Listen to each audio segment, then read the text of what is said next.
south of the border, down Mexico way. That's where I fell in love when the stars above came out to play.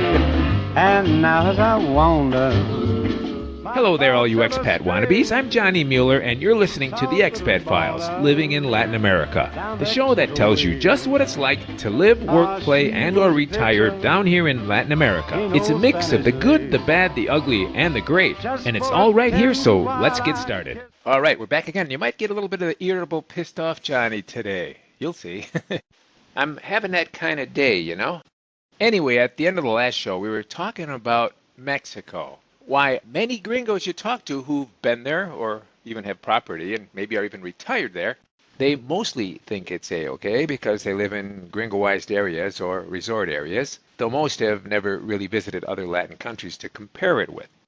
The same goes for everyone who's vacationed at one of the Mexico tourist spots, Cancun, Playa del Carmen, Cozumel, Tulum, etc. Gringos are out there having fun. They think it's A-okay. Hey, I've done it myself. It really is a great vacation. Now, when you're in a lot of those towns and villages that are fully gringoized, and places like Cancun, which is the prime example, you realize soon enough that they're pretty much narco-free zones. It seems like they're a world apart from the other Mexico we've all heard and read about. So what's that all about, and how did it happen? Oh, and here's something that seems a bit odd. When you're in one of those tourist areas, they've always got an English language rag or 2 or 10 specifically aimed at gringos. Why? Because gringos and expats rarely speak Spanish. So reading the papers and magazines that locals read is out of the question.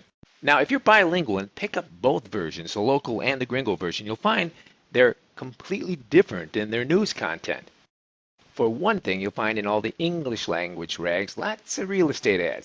Then there'll be local news about gringo groups and gringo club get-togethers like the Equestrian Club, the Orchid Club, cooking clubs, cigar clubs, wine tasting clubs, arts and crafts, and doily knitting clubs. Yes, us gringos and expats love to import our hobbies and foibles, no matter how ridiculous they might seem to the locals. After all, we've got tons of time on our hands and we have to have something to do. Oh, and do check out the announcement for Tuesday night bridge and chess club. Wednesday, poker and malt whiskey night, and Thursday night, gambling and AA meetings. Probably in the same room with the same people. Yes, when you're on the tourist trail and in gringoized towns, Americans have kind of transformed those places into a home away from home, for better or worse. Usually for the worst. Now, aside from that, you'll find in almost all English language rags very little crime reporting. Nope, nothing much about what's really going on in some of the adjacent towns and villages where people are getting extorted and whacked practically every day. Remember, we're talking about Mexico here. So when it comes to English language gringo rags, most of the real nasty news is suppressed. That's logical. If you're going to put out a gringo newspaper in the town you lived in and you catered to tourists and gringo business owners, you're probably not going to say much about the shootout that just happened in the adjacent town that left 3 young Latino gang members dead, or mention the 3 decapitated bodies that washed up on shore just 20 minutes down that beautiful white sand beach.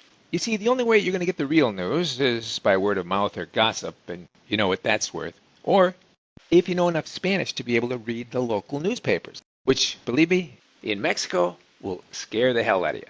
By the way, you guys and gals listening to this show who are living in Mexico or somehow invested in Mexico, let me ask you the same question. How many of you read the local newspapers in Spanish? I bet not 1 out of 50, because not 1 out of 50 gringos knows enough Spanish to be able to slog through one of those things, except maybe for the classified ads. Meanwhile, you've got those glossy, local English gringo rags, most of them free for the taking in every little coffee shop, restaurant, and supermarket. They're great if you like fluff, good news, gringo prices, and ads. And if occasionally they do print some bad news, they really polish the turd. They know how to spin it. Oh, and did you ever stop to wonder why those English language rags and magazines are always free? Because they're making their money on the ads, not the content. And a business, especially that's catering to tourists, is not going to advertise if they print true and graphic articles that will hurt tourism. So just remember, if you pick up a free English language newspaper or magazine, the articles are bound to be upbeat, happy, and, well, let's just say extremely light on the crime reporting and devoid of the real dirt. That's not to say they won't report on certain crimes in the local area if they're perpetrated on gringos. That's always hot news. You can bet if it's a gringo or a gringa getting kidnapped or hijacked, if there's local outrage, gringo outrage, especially if a European, Canadian, or U.S. embassy gets involved, then it'll pop into the news cycle for a couple of days. But if an extortionist were to kill a tuk truck or chicken bus driver in the town next door, it might not rate a single mention in the local gringo rags. The fact is, there are some crimes against gringos and expats that don't get reported either. I've heard stories, and I've talked to many gringos and expats who've told me they know personally about certain crimes against expats and gringos in Mexico that never show up in the English or Spanish language papers. Of course, there are crimes and misdemeanors against gringos and expats in other Latin countries too, but nothing like in Mexico. But it is true that most gringo tourist areas throughout Latin America, and we're talking specifically about Mexico now, are pretty much narco-free zones. So, for example, if you never go out of the city limits of, let's say, Playa del Carmen or Cancun, you're very likely to have a nice, trouble-free, uneventful vacation. That's true of almost all Mexican tourist destinations, except for Acapulco with its long-running crime sprees perpetrated by narcos, of course. Now, for those of you old enough to remember, Acapulco had its day, but it's passé. It was the thing in the 60s, the Rat Pack days with Sinatra, Dean Martin, and the rest of them. But it's pretty run down now, and it lost its sheen long ago. Now, here's the thing, and you have to have boots on the ground to see this. If you go to any of the resort towns in Mexico, especially Acapulco, if you start driving out from the center strip and take a ride to the edge of town where the neighborhoods get trashier and trashier, I guarantee you won't have to go far before you start seeing military squads and guys dressed in camo stationed permanently at certain selected entrances and exits. So what's that tell you? Now, here's my point. If you go to Guatemala, El Salvador, Belize, Panama, Costa Rica, practically any of the other cities and towns in the rest of Central America, even South America, you'll see almost none of that heavily armed military stationary checkpoint stuff, unless you happen to be driving by a military base. And sure, it's a fact, once in a while you'll be driving along and you'll see a troop carrier or whatever, or a couple of army guys well over 5 foot tall standing on a corner or walking down the street. But you won't see a heavily armed group of guys with half-tracks and 50 cals stationed at strategic checkpoints at the major causeways. Hey, these countries have their militaries and their guys have to be somewhere, right? But the point is, in other Latin American countries, when you see military guys, there's only a few of them, and generally they're on the move. So for all you listeners who just can't get the idea of Mexico out of your head, that should paint a pretty grim picture. Now, you've probably read or heard the rumors that the reason why places like Playa del Carmen, Puerto Vallarta, San Miguel Allende, Tulum, Cancun, etc., are sort of narco crime-free zones is because you've heard the Mexican government has a heavy hand in it. The government protects those places. Those are the tourist jewels of their economy, and they can't let their international reputations get tarnished by too much crime and violence. Well, I'm here to tell you that's wrong. The real reasons why those first world tourist destinations are, as you heard, pretty much cartel and narco-free is because the cartel kingpins owned tons of land and real estate in those tourist towns. They've legitimized their dough. It's part of the narco business model. Just like the mob infiltrated and owned practically all the big casinos in Vegas in the 50s, 60s, and 70s. No one would dare mess with the properties or legitimate cash cows of the mob or the narcos. So it's more the narco capos, not the Mexican government, that have the order out to leave the tourist and the tourist destinations alone. So how you feel about that? Does that make you feel safe? Well, until the next narco war anyway, huh? But, even then, if those prized tourist properties change narco hands, you or we will never know about it because the real war will take place in areas not designated for tourists. Which brings us back to Jeff Berwick and the Anarchapulco story. You've heard of Anarchapulco, right? It's a big event once a year, lots of libertarians and gold bugs and Bitcoin and crypto bugs. Well, once a year, crowds of people head for the once famous hotel strip in Acapulco. And for a while, at least a couple of years ago, Jeff Berwick, famous for that newsletter, The Dollar Vigilante, which is a good read, by the way. Well, he's the organizer of the Anarchapulco events, and he was putting on the push a few years back for people to move permanently to the same touristy hotel area and tourist strip where he lives. The idea was to get like-minded libertarian/anarchists to live in sort of a free and open community.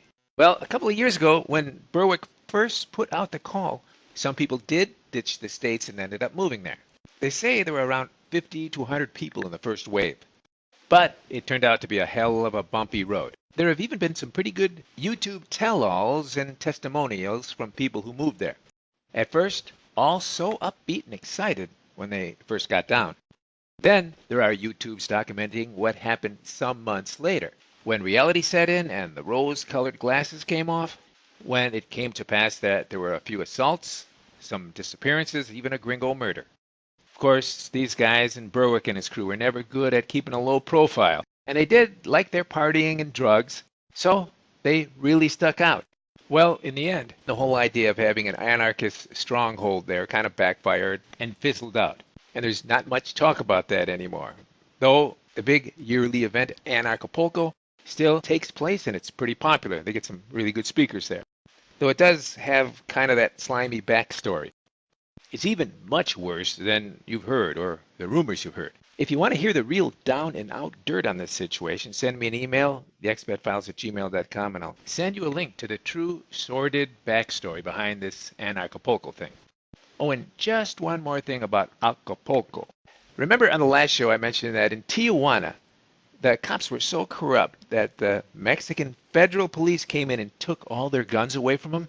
Something like 2,600 cops were relieved of their guns in one day. Well, it happened in a number of Mexican cities, including Acapulco. Turns out Wednesday, September 26, 2018, a little over half a year ago, the Mexican federales, the federal police, and the military swept in to take over Acapulco as the entire police force of that particular famous faded resort town was accused of being in the pockets of the drug cartels, every last one of them. With Acapulco, a city of 600,000 people, considered to be the second most dangerous city in Mexico, behind Tijuana and one of the top 5 most dangerous cities in the world. So when they sent the army and the feds in, did it work? Nope, and it didn't work in Tijuana either. But you don't have to believe me. Let's hear it from the mouth of Ed Calderon, the security specialist and combat instructor, who gave a terrific 2-hour-long interview just 2 weeks ago on the Joe Rogan podcast. He talked about how he was in the Mexican government Narco squad, Los Federales, working the Mexican side. He was trained by the U.S. feds, but in the end he had to quit. Main reason, stress and fear for his life and his family, of course. By the way, where do you think he lives now? In the States. So here's the rest of what he had to say about Mexico, and I'll paraphrase a bit. He said when the federales and the army arrived in Tijuana to take over from the police and relieve them of their guns, they were overwhelmingly welcomed by a terrorized public. But the Mexican feds, of which he was part of, and the military, were corrupt to the core themselves and had no luck in stopping narco and related violence. In fact, it was continuously on the rise and getting worse. Then, he said, local Mexican police chiefs who annoyed the cartels with harassment and arrest were simply killed or tortured. He said it happened to the police chief in Tijuana and in the next largest border town, Tecate. Yep, like the beer and where it originated from. He said the Tecate police chief was murdered in bed while laying next to his wife with 50 shots to his face and chest. They got the deputy police chief of Tijuana too. In fact, in that case, they got a large contingent of gunmen surrounding his house. Then they killed him and his wife and his 2 daughters. Then he said there are cartel signs everywhere in Mexico. He said you'll find around all the non-gringoized towns and cities in Mexico frequent dead bodies hanging from overpasses and bridges, and the many decapitated corpses in gunny sacks washing up on the beach. It happens all the time in places like Acapulco. Those, he says, are favorite cartel messages to one another. So that means if you're in Mexico and you're screwing around a bit and someone says, don't do that, or heads will roll, well, it may not be a joke. Once again, I repeat, no matter what you've heard, that kind of violence just does not happen, not on that scale anyway, in other Latin countries south of the border, like Guatemala, Honduras, Salvador, Costa Rica, Panama, Belize, Ecuador, Bolivia.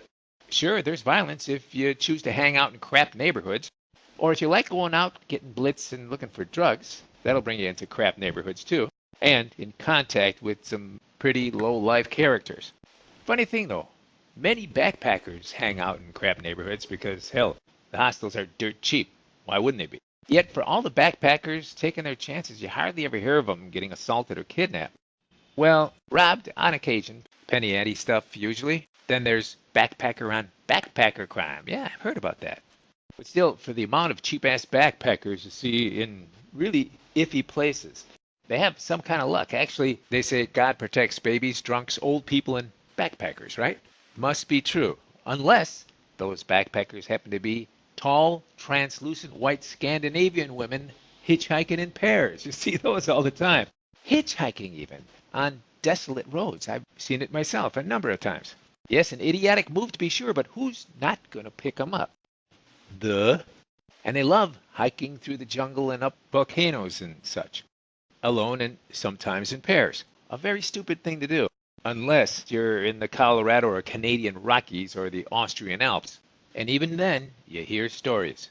So what I'm saying is, when you're south of the border, south of Mexico, there's crime, but it's on a much, much lower and different scale. You don't read or hear about police chiefs getting drilled full of holes by narcos or getting decapitated, a new flock of bodies hanging from overpasses and bridges every morning. Nope, that seems to be a Mexican thing.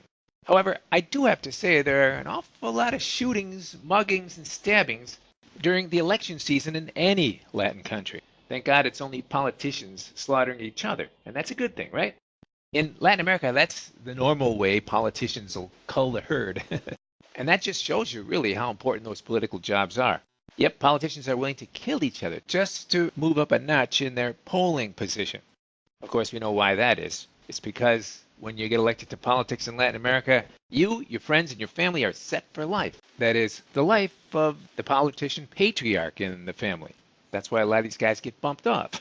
But in the end, that does not affect us gringos and expats. It seems it's only politicians and people who are in the wrong place at the wrong time who are in the line of fire. Yet so many people send me emails saying, "Oh, Johnny, I really do prefer Mexico. I hear it's so dangerous in Guatemala, Honduras, El Salvador, Panama, you name the country." Well, the bottom line is so many of you are just not getting good info.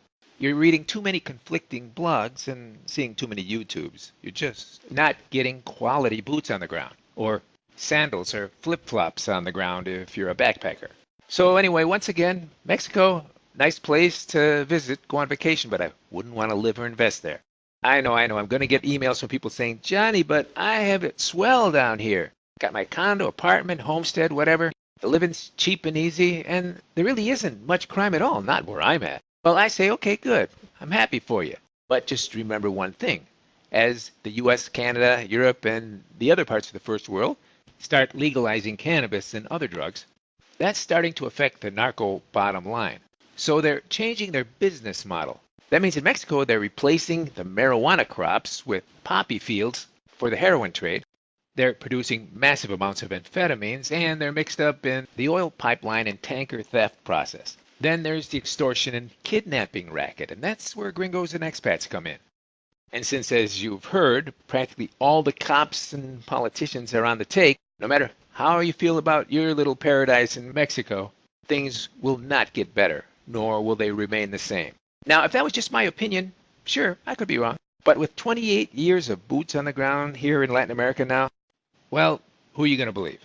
But don't take my word for it. Send me an email, theexpatfiles@gmail.com, and I'll send you a couple of links to articles and YouTubes that, well, you wish you'd have come across long before you selected Mexico as part of your Plan B. Speaking of moving along on your Plan B, how would you like to get your Plan B turbocharged? Well, just sign up for my July 2019 Expat Insider Seminar. Come down, join me and the rest of my crew, drink from the fire hose, as they say. Just go to www.thenewexpat.com and click on Johnny's seminar link. All right, now along the same lines, since people are always talking about those caravans coming up through Mexico to Texas and California, there's lots and lots of misinformation out there. I hear people talking and writing, and I see them on the news, feeling sorry for the mothers and the kids and the plight of illegals coming across the border. Well, if you believe what those bleeding heart Californians in the mindless media is telling you about the so-called immigrant refugees, you really must listen to the second half of the same YouTube interview of that Mexican cop, Ed Calderon. You have to hear a Mexican Border Patrol cop's boots on the ground eyewitness view from the trenches. You just won't believe it. It's contrary to almost everything you've heard. If you want the link, send me an email, theexpatfiles@gmail.com. It's a real shocker. Meanwhile, we've got yet another interview from a very high-placed U.S. government source. His name is Mark Morgan, former Border Patrol chief under Obama, the head guy under Obama. This you got to hear, and I'll paraphrase. He says, when anyone opines that the apprehension numbers are at a historic low to support the claim that there is no crisis along our border, they're leaving out one critical factor, the demographics of those illegally entering our country. In the early 2000s, when apprehensions were around 1 million a year, the overwhelming majority were Mexican male adults. They were processed and returned to Mexico within days through an expedited removal process. But since 2014, we have seen a significant shift in who is illegally entering through our southern border. Today, family units and unaccompanied minors seeking asylum account for more than 60% of those apprehended.